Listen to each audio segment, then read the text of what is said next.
Et Sébastien et Thomas, d'ailleurs, ils sont en mission chez Vinci. Sébastien, il est lead dev. C'est le boss des développeurs sur l'application mobile pour les autoroutes chez Vinci. D'accord. Elle ne l'avait pas dit ça.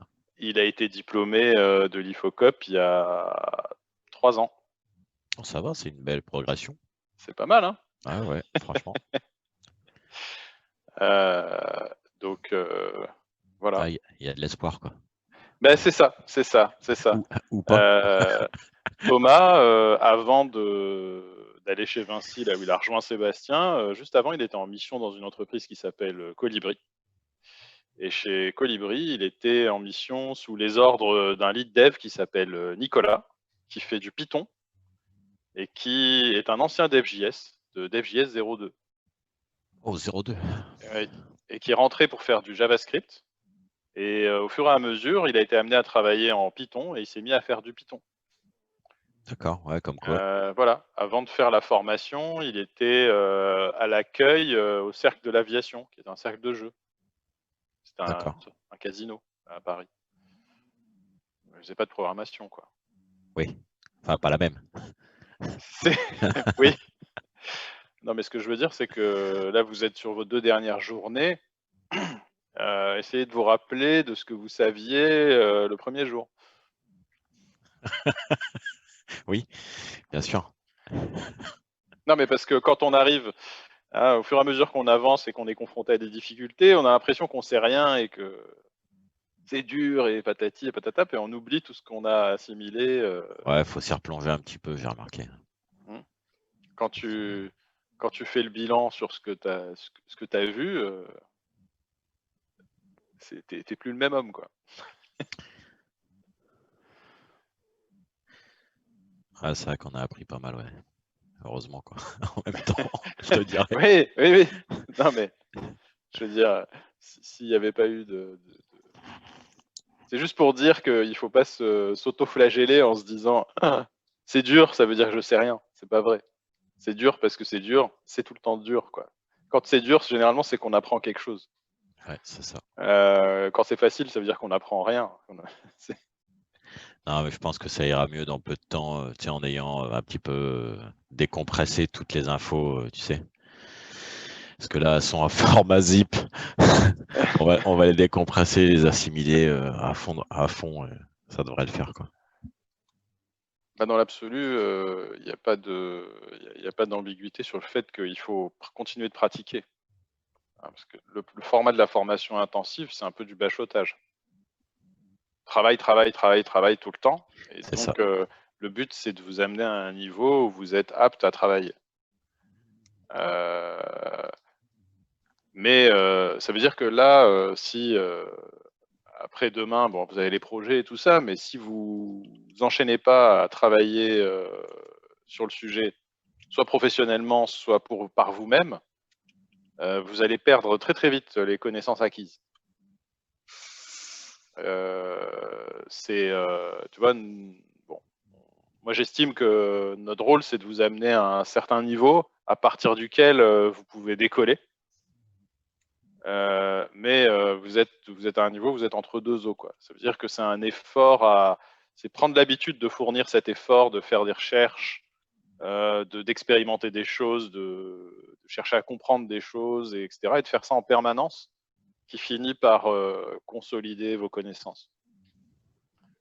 Donc voilà, selon la suite des événements, hein, essayez, même si à un moment donné vous vous rendez compte que vous n'avez rien de particulier à faire parce que vous attendez d'avoir des réponses pour votre stage ou quoi, vous avez fini vos projets, travailler sur les projets, etc. Enfin, il ne faut pas te le faire tant qu'il est encore chaud, quoi.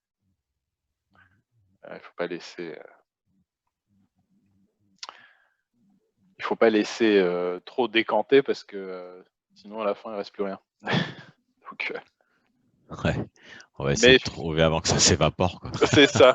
Mais je suis d'accord avec toi, effectivement, Alexandre, il faut prendre des moments de recul par rapport à ce qu'on étudie et ce qu'on découvre. Tu vois, quand je quand j'apprends un sujet ou que je prépare un sujet pour moi ou que je travaille sur un sujet ou que je sais que je vais travailler sur un sujet, les semaines avant, le matin, je regarde des vidéos sur YouTube qui parlent du sujet. Ouais, tu te refocuses sur le sujet, quoi. Tu vois, le matin, même si ça va pas être le thème de ma journée, tu vois, mais je regarde des vidéos sur le sujet. Je vais lire Ouais. des articles sur le sujet le soir, tu vois, ou le matin en prenant le café. Ça te rafraîchit l'esprit.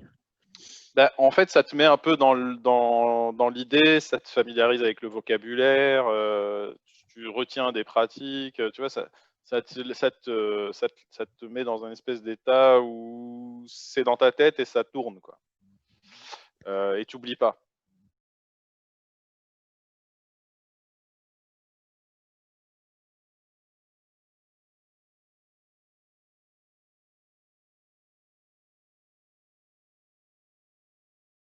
Ça, quoi. Tu vois, c'est important de rester immergé dans les thématiques pour se les approprier, comment dire, qu'elles tombent pas pour ne pas tomber des nues quand on y est confronté. Ouais, surtout quand tu es dans le dur. Bah oui. Encore, ça va à la maison. La maison, ça se passe bien. Mais c'est vrai que si tu tombes en entreprise devant ton écran et que c'est la page vide. Oui, mais ça fait partie du travail. Parce que, La recherche, tu veux dire? ouais, la recherche, le fait de. En fait, ce qu'il faut comprendre, tu vois, c'est que dans les métiers de l'informatique, on n'est pas des gens qui. Quand tu es très expérimenté, que tu as l'habitude de coder depuis des années, effectivement, tu peux coder sans aller voir la doc et comme ça, d'une traite, des bouts de code. Ouais. Mais la réalité, c'est qu'en fait, toutes les 5 minutes, enfin, comment dire, moi, ça fait des années que je code, tu vois, il y a des moments où j'ai des petites phases wagnériennes quand je programme, tu vois, Ouais. sur mon clavier où je me mets à coder comme un malade et puis je vois la musique du code dans ma tête, tu vois. Ouais, je vois. Tu vois, c'est des petits moments comme ça voilà, de puissance intellectuelle. Mais en réalité, je code 10 minutes intensivement, mais après, je passe 1 heure à farfouiller dans la documentation, tu vois, pour être sûr de ne pas m'être trompé. Enfin, même quand j'écris du code sans le vérifier, sans le valider avec la documentation, après, je vais lire la documentation pour m'assurer de lever les doutes que je peux avoir sur certains trucs. Ah ouais, je comprends bien. Pas quoi. Et donc professionnellement, en fait, tu passes énormément de temps à faire des recherches, des lectures, à lire la documentation.